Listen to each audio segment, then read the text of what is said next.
Ala, hindi kinaya ng tester yung Shenlo. Papitik-pitik lang siya.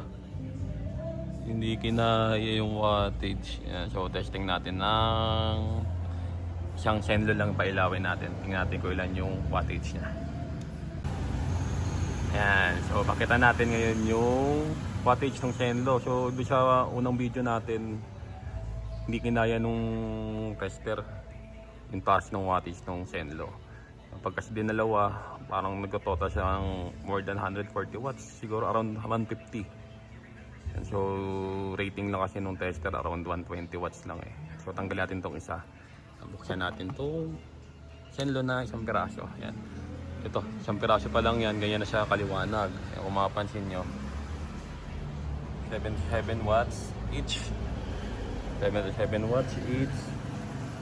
So pag dinalawa natin niya, pag 77, nasa 150 nga, tama. Then ito, 8,400 lumens kada Shenlo. So ang rating lang nila, ang declaration nasa 14,000 lumens yung dalawa. Pero dito, base dito, pag dinalawa mong Shenlo, around 16,000 lumens. So yan yung white, yan, combination. Yan, yung combination niya, yan naman ang wattage niya. Tapos ito yung high beam yellow. So yan yung mga setting ng Shenlo. Teka, pakita natin. Shenlo lang yan, isang piraso. Yellow, white, combination, yellow. So sa mga nagtatanong, ilan daw ba wattage ng Shenlo? Yan, ito yung actual.